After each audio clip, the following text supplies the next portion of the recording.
मोदी जी ने तो मंदिर बनवा दिया, रामलला का मंदिर, 550 साल से राम जी का मंदिर नहीं बना था। किसान क्यों नाराज है? किसान मंदिर में पूजा करे। किसान क्यों झगड़ा कर रहे हैं? क्यों मोदी जी को परेशान कर रहे हैं? चुनाव में हराना चाहते हैं क्या उनको? और हराना चाहते हैं तो क्यों हराना चाहते हैं? देखिए, वो विदेशों में भी मंदिर बनवा रहे हैं। अबू धाबी में मंदिर बन रहा है, मुस्लिम कंट्री है, वहां मंदिर बन रहा है। और मुस्लिम कंट्री में मंदिर मंदिर बनेगा, पूरी दुनिया में मंदिर बनेगा, पूरी दुनिया में हिंदू राष्ट्र का झंडा चलेगा। आपको बर्दाश्त नहीं हो रहा है? धनंजय जी, किसान से बड़ा कोई भक्त नहीं है। जब किसान पहले अपना हल लेके चलता था या खेती का कोई काम करता है, कुछ भी कहता है, वो ये नहीं कहता कि चलो, वो कहता लो राम का नाम। अभी भी वेस्टर्न यूपी, हरियाणा और तमाम किसान जब कोई काम शुरू करते हैं तो वो यही कहते हैं, लो राम का नाम। तो वो तो राम का नाम हमेशा से लेते आए हैं। ये तो राजनीतिक लोग हैं, अपने फायदे के लिए जो कर रहे हैं।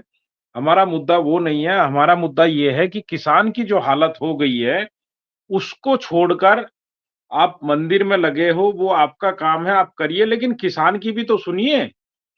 ये लोकतांत्रिक देश है, इसमें सबको अधिकार है, और आप तानाशाही जैसा रवैया अपना रहे हैं। धनंजय जी, मैं आपको बताना चाहता हूं कि आज 2 पिटीशन कल डाली गई थी माननीय उच्च न्यायालय में, एक किसान के पक्ष में, एक विपक्ष में। और आज माननीय उच्च न्यायालय ने जो फैसले दिए हैं, सुना है, अब सरकार नहीं बच पाएगी। सरकार ने हरियाणा सरकार से पूछा है कि आप किसान को अपने यहां से क्यों नहीं जाने दे रहे? किसान आपके यहां आंदोलन करने नहीं आ रहा है, किसान सड़कों से जा रहा है, और सड़कों पे चलने का अधिकार सबका है। और बल प्रयोग आखिरी में किया जाता है, पहले बातचीत का रास्ता निकाला जाता है। लेकिन इस सरकार ने सबसे पहले बल प्रयोग करने का काम किया। उसमें पंजाब सरकार से भी जवाब मांगा गया, हरियाणा से भी मांगा गया, और कल 15 तारीख को केंद्र सरकार से जवाब मांगा गया है। और उन्होंने स्पष्ट कहा है कि किसान का अधिकार है कि वो आंदोलन कर सकते हैं, और उनको कहीं ना कहीं आप जगह दे और उनको सुरक्षित रास्ता भी दे। लेकिन हरियाणा के जो मुख्यमंत्री हैं, वो अड़ियल रुख अपनाए हुए हैं, किसान को आने नहीं दे रहे। और अभी एक वीडियो में देख रहा था, वहां के एसपी कह रहे हैं लाठी नहीं मारनी, खोद मारनी है। खोद होती है ऐसे सीधी करके मारनी है, ऐसे नहीं मारनी, खोद मारनी है। और आपको ये नहीं पता कि ये जो पुलिस है, फोर्स है, अर्धसैनिक बल है, ये भी तो किसान के ही बेटे हैं। बिल्कुल, हरियाणा हरियाणा जिले के एक एसएसपी ये कह रहे हैं, उनकी वीडियो वायरल हो रही है, बिल्कुल, वो फोर्स देखा को है। समझा रहे हैं। हुँ, तो मुद्दा ये है कि आपकी भावना क्या है, आप करना क्या चाहते हैं। दूसरी बात ये है कि किसान ने 13 महीने तक आंदोलन किया।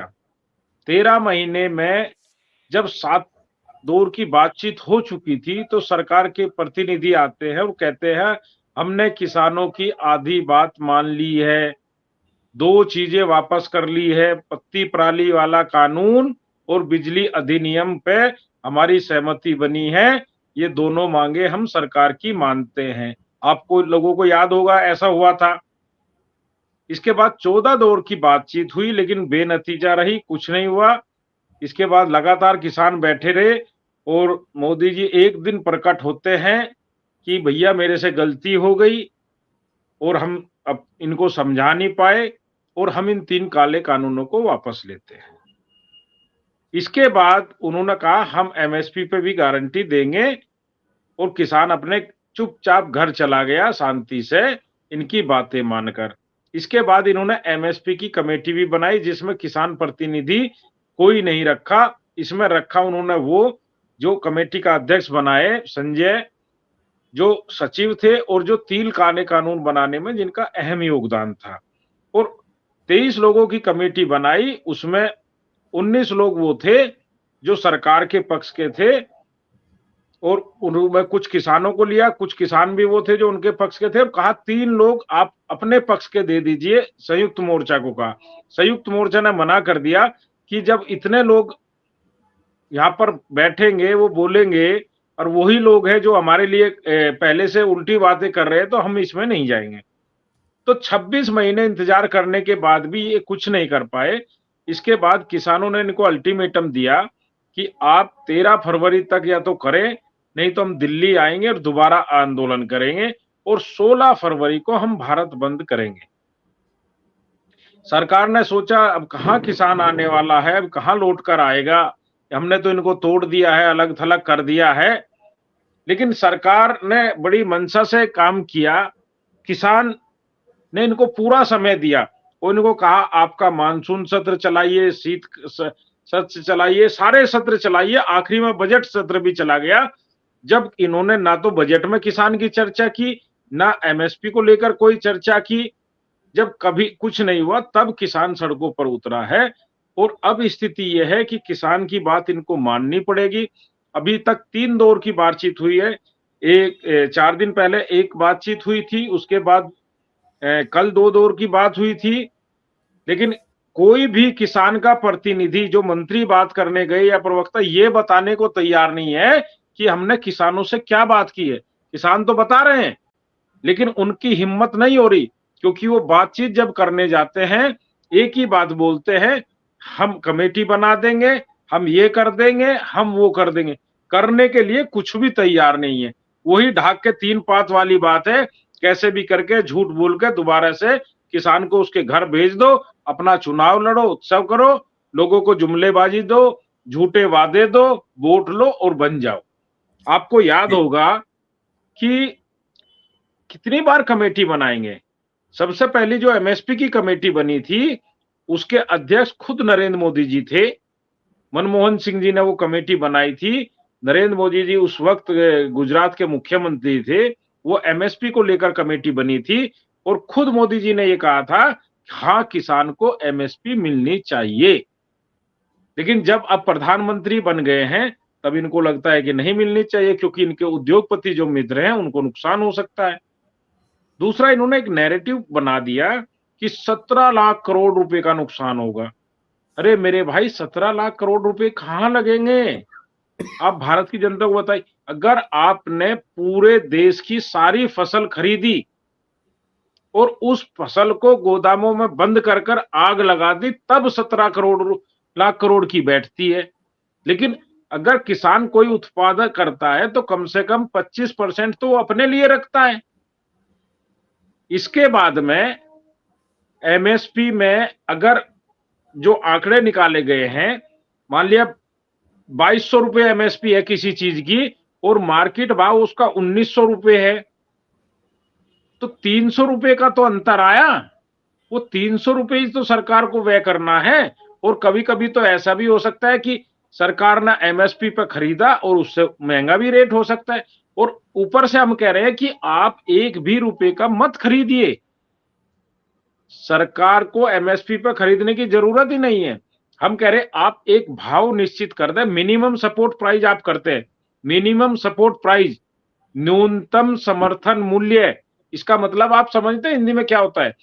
आपको हिंदी बोल रहे हैं। जो जो न्यूनतम मूल्य मिल रहा है उसमें सरकार समर्थन देकर ये रेट देगी। जो आपका न्यूनतम मूल्य है उसमें सरकार आपको समर्थन दे रही है, तब ये आपको पैसा दे रहे। ये लागत का आय नहीं मांग रहे। अभी जो C2 का फार्मूला प्लस आधे से ज्यादा इनकम बढ़ाने का, वो उस पर बात नहीं कर रहे। हम कह रहे जो मिनिमम आप तय करते हैं, जो कम से कम आप तय करते हैं, उस रेट को कम से कम ये कर दीजिए। इससे कम कोई खरीदता है तो उस पर सजा का प्रावधान हो। जैसे ही रेट बढ़ना शुरू होता है, किसान को आमदनी की तरफ जाना होता है, आप निर्यात पर प्रतिबंध लगा देते हैं। जैसे ही थोड़ा सा सरसों का रेट बढ़ा, आपने पोम ऑयल का आयात पे सारा शुल्क घटा दिया। अरे हमारे देश में 70% तेल आयात होता है और वो हमको जहर खिला रहे हैं, सबको पोम ऑयल खिला रहे। उससे हमारे चिकित्सा का बजट बढ़ रहा है, तमाम लोगों के हार्ट अटैक हो रहे हैं, बीपी बढ़ रहे हैं, मोटापा तो बढ़ रहा है, तमाम बीमारियां हो रही है। वो तो उनके खास व्यापारी मित्र जो हैं अडानी साहब, वो सबसे ज्यादा उत्पादन करते हैं उसके, वही लेके आते हैं, वही बेच रहे हैं। वही हम बता रहे, इससे हमारा अनुपात बिगड़ा हुआ है। तो मेन मुद्दा ये है, मैं आपको बताना चाहता हूं, इस साल हरियाणा सरकार ने भावांतर दिया है बाजरे पे, वो अच्छी पहल थी। जो अच्छा किया हम उसको अच्छा भी बताएंगे। भाई आप गलत आंकड़े जनता के सामने पेश कर रहे हैं कि इतने लाख का बजट होगा, इतने, कोई ज्यादा खर्च नहीं है। आप ये बताइए ना कि 14 लाख करोड़ आपने अपने उद्योगपति मित्रों का माफ कर दिया, वो तो नहीं बताते आप कहते हैं हम करेक्ट। सम्मान निधि दे रहे, 2,000 रुपए महीना दे रहे। जब ये शुरू हुई थी तो 7 करोड़ लोगों को दी जा रही थी, अब ये 3 करोड़ लोगों पे आ गई है। मैं एक तो सवाल कर रहा हूं आपसे चौधरी साहब, जी कि ये जो है इनके बारे में कहा जाता है कि ये भी बांटो राज करो वाली नीति अपना रहे हैं, जिसे अंग्रेज अपनाया करते थे। पहले हिंदू मुसलमान किया, उसके पहले जातियों में भेद पैदा किया था। अभी किसानों में इन्होंने दिया, स्वामीनाथन जी को तो दिया भारत रत्न, बड़ा अच्छा किया। चौधरी साहब को दिया, चौधरी चरण सिंह जी को, वो भी बड़ा अच्छा किया। लेकिन बदले में उनके पोतों को अपनी तरफ लेके चले गए। तो क्या इससे लगता है कि देखो धनंजय किसानों जी, में बंटवारा हुआ है, किसान बटे हैं, कुछ बीजेपी की तरफ चले गए, कुछ इधर रह गए, कुछ उधर रह गए? धनंजय जी, मैं आपको ऐसी बात बताऊंगा, इसमें कोई बीजेपी का लोग नहीं बैठा, बैठा होता है तो भाग जाता है, उसकी बोलती बंद हो जाती है। वो बिल्कुल इस बोलिए, काबिल थे, सुनेगा तो। वो इस काबिल थे, उनको बहुत पहले मिल जाना चाहिए था। बिल्कुल और सही। हम कह रहे आपने 5 लोगों को दिया, पांचों के पांचों काबिल थे। सबसे पहले तो मैं आपको ये बता दूं, 2019 से अब तक इन्होंने किसी को भी भारत रत्न नहीं दिया था, और 1 साल में 3 लोगों को ही संविधान के अनुसार भारत रत्न दिया जा सकता है। आप 5 लोगों को दे रहे हैं, लेकिन हम उसका विरोध नहीं करते। हम कहते हो पांचों के पांचों लोग काबिल थे, उनको बहुत पहले मिल जाना चाहिए था, बहुत देर में मिला है। लेकिन इससे स्पष्ट होता है कि आप इसको चुनाव मद्देनजर रख रहे हैं, उसका कहीं ना कहीं लाभ लेना चाहते हैं। दूसरी, आपने जयंत चौधरी की बात, इनके एक प्रवक्ता हैं, उन्होंने कहा था जब चौधरी अजीत सिंह चुनाव हारे कि हम चौधरियों की चौधराहट खत्म कर देंगे। अब क्या हो गया भैया, अब उन्हीं चौधरियों के चरणों में आ गए आप, उन्हीं को कह रहे भैया हमारी सीट बचा लो। और फिर भी मैं बताना चाहता हूं, किसान, सब किसान एक है, इससे कोई वोट बैंक पे प्रभाव नहीं पड़ेगा। जयंत चौधरी ने, किसान आंदोलन जब टूट रहा था, चौधरी अजीत सिंह ने फोन किया था, जयंत चौधरी वहां गए थे, बड़ी मजबूती थी। और हमको लगता है कि जब अगर किसान को जरूरत पड़ेगी तो वो फिर भी आ सकते हैं, कोई बड़ी बात नहीं है। अगर किसान परिवार से हमदर्दी होगी तो वो फिर आएंगे। लेकिन जो आम किसान है, उसकी भावना अपने अधिकार के लिए है, वो कहीं इधर उधर नहीं बटा है। और जितना ये लोग प्रेशर डालेंगे, जितना ये दबाएंगे, उतना किसान बढ़ेगा, उतना आंदोलन बढ़ेगा। ये अगर इसको अभी बातचीत से निपटा ले तो निपटा ले, नहीं तो इनके लिए ये बहुत बड़ा सिद्धांत बनने वाला है। और ये बात पक्की हो गई कि अब के आश्वासन, भरोसे और झूठे वादों से किसान घर नहीं लौटेगा। ये लौटेगा तो एमएसपी को लेकर ही लौटेगा। बढ़िया। एक बात और बतलाइए कि एमएसपी को लेकर ही लौटेगा, ये बड़ी अच्छी बात है। हालांकि आपने कहा कि एमएसपी अलग है, और जो स्वामीनाथन आयोग की रिपोर्ट में जो सिफारिश में है कि C2 प्लस 50%, वो हम तो वही समझ रहे हैं कि वही है, वही किसानों की मांग है कि C2 प्लस 50% कीजिए। लेकिन उसके नहीं अलावा नहीं, एक अभी अभी अभी धनंजय जी वो मांग नहीं है। हाँ, अभी मांग ये है कि जो सरकार मिनिमम कर रही सपोर्ट है, प्राइस। जी। जो सरकार निर्धारित करती है, किसान के वो घाटे में कर रही है, कम से कम पहले आप उसी को निश्चित कर दीजिए। हम्म। अभी तो हम ये कह रहे हैं जो आप निश्चित कर रहे हो उसी को कम से कम ये कर दीजिए, इससे कम नहीं बिकेगा। और उसको लीगलाइज कर दीजिए। भाई अगर हमारे, आपने रेट 2,000 रुपए निश्चित किया है और कोई उसको 200 रुपए का खरीद रहा है, तो उस पर कानून क्या करेगा? ये कहते थे 2022 में हम किसान की आय दुगनी करेंगे, लेकिन मैं गारंटी से कहता हूं किसान के खर्चे दुगने हो गए, नहीं बढ़े। अभी आपको पता है, इन्होंने यूरिया की बोरी से पहले 5 किलो यूरिया चुराया था, अब 5 किलो फिर चुरा लिया। जो 50 अच्छा। किलो की बोरी आती थी वो अब 40 किलो की हो गई। मुझे ओ। लगता है मोदी जी को और इनकी सरकार को किसान का विशेष ध्यान है कि भैया ज्यादा वजन ना उठाना पड़े, तो बोरी हल्की खरीदते जा रहे, लेकिन रेट उतने का उतना ही है। ले, ले, डीएपी की ले, जो बोरी आती थी उसका रेट डबल हो गया, जी समित उससे भाई, सब्सिडी कम कर दी।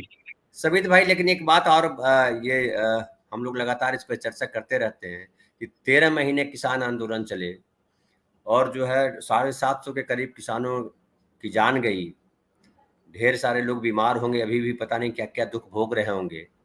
लखीमपुर खीरी में किसानों पे गाड़ी चढ़ा दी गई, कई लोग, कई किसान मरे, कई किसान मुकदमा झेल रहे हैं उसके बावजूद। लेकिन लखीमपुर खीरी में सारे विधायक उनके ही जीते, बीजेपी के। तो लोगों ने कहा कि किसानों ने भी बीजेपी का ही साथ दिया, वोट देते समय यहाँ लड़ने भले आए थे, लेकिन जब वोट देने की बात आई तो वो हिंदू बन गए और उन्होंने उनको जिता दिया। क्या कहेंगे आप, अगली बार ऐसा नहीं होगा धनंजय जी, आप 2024? सही कह रहे हो। हमारे देश का किसान भोला भाला किसान है, और जो मजदूर तबका है, एक तरफ जो ये कह रहे हैं ना कि देश विश्व गुरु बन रहा है, दूसरी तरफ आंकड़ाबाजी में पेश करते हैं कि हम 80,000 परिवारों को राशन बांट रहे हैं। तो आप ये बताइए, जब देश विश्व गुरु बन रहा है तो 80 लाख परिवारों को राशन क्यों बांटना पड़ रहा है आपको? और वो गरीबी रेखा से नीचे होंगे जब तो उनको बांटना पड़ रहा है। बिल्कुल बिल्कुल बिल्कुल। तो कहीं ना कहीं हमारे देश की जनता, जब चुनाव आता है, कोई दारू में बिक जाता है, कोई साड़ी में बिक जाता है, कोई अनाज में बिक जाता है, लेकिन उसको ये नहीं पता होता कि हमारा भविष्य क्या होगा, 5 साल हम किसको वोट दे रहे हैं। और जी सबसे बड़ी बात यह है कि जाति और धर्म में बंटकर जो काम करते हैं, वो हमारे समाज को तोड़ने के लिए और इन राजनेताओं के लिए बहुत बड़ा हथियार है। लेकिन किसान एक ऐसी कौम है, इसमें सभी जाति और धर्म होते हैं, सब मिलकर लड़ाई लड़ रहे हैं। और जो 16 तारीख को बंद होने वाला है, इसमें किसानों के अलावा भी और सारी ट्रेड यूनियनें और भी बहुत संगठन ऐसे हैं जो किसानों के साथ खड़े हुए हैं। और ये एक ऐतिहासिक भारत बंद होगा 16 फरवरी को, और इसमें आप देखेंगे कि सरकार को कहीं ना कहीं बैकफुट पे आना पड़ेगा। देखो, आज की स्थिति यह है कि पूरे देश का किसान तैयार बैठा है, और अगर पंजाब के किसान को रास्ता ना मिला और उधर से ना आए, तो ऐसा भी हो सकता है कि उत्तर प्रदेश और हरियाणा का किसान इधर से उनको लेने के लिए चला जाए। लेकिन आगे फॉर्मूला क्या होगा? मान हरियाणा और उत्तर प्रदेश का भी, कर्नाटक से भी लोग आ रहे थे, तो मध्य प्रदेश में उनको गिरफ्तार कर लिया गया है। बिल्कुल बिल्कुल। और कम से कम तो पूरे ये देश से कम 200 जत्थेबंदियां चली हुई हैं, जो कहीं ना कहीं आ रही हैं और दिल्ली भी पहुंच रहे हैं। लेकिन सब इंतजार कर रहे हैं कि कैसे ये दिल्ली वाला ये पंजाब वाले जत्था जैसे ही आएगा, उसके बाद ही पूरा गठजोड़ बन पाएगा। पहली बार जी भी ऐसा ही हुआ था कि जब पंजाब वाले आ गए थे, जब ही गठजोड़ बना था। अभी सब लोग निगाह गड़ाए हुए देख रहे हैं कि कहाँ क्या स्थिति है। लेकिन मैन ये खाली पंजाब की लड़ाई नहीं है, हरियाणा की लड़ाई नहीं है, यूपी की लड़ाई नहीं है, ये पूरे देश की लड़ाई लड़ रहे हैं। और सबसे ज्यादा दिक्कत तो बिहार के अंदर है। हरियाणा और पंजाब और वेस्टर्न यूपी में तो फिर भी एमएसपी मिल जाती है, बिहार में तो इन्होंने मंडियां ही खत्म कर दी है। बिहार में तो एमएसपी का कोई मतलब ही नहीं है। वहां पर अनाज, यहाँ पंजाब हरियाणा वेस्टर्न यूपी में 2000 से ऊपर बिकता है, वहां 600 700 800 रुपए में बिक जाता है। व्यापारी वहां से खरीद कर लाते हैं, यहाँ एमएसपी पे बेच देते हैं। तो बिहार आप ये बताइए, बिहार की पूरे दिक्कत देश में चौधरी साहब एक और, बिहार के दिक्कत चौधरी साहब एक और ये है कि बिहार में ज्यादातर किसान जो है छोटे किसान है, और छोटे किसानों में भी क्या हो गया, ज्यादातर लेबर क्लास जो है वो दिल्ली में भी काम करता है, सूरत में भी काम करता है, उससे घर के लोग वहाँ खेती करते हैं, बड़े किसान वहाँ रहे नहीं। और बड़े किसान ज्यादातर, बहुत कम ही बड़े किसान। तो बिहार की समस्या बिल्कुल आपने सही कहा, बिल्कुल अलग है।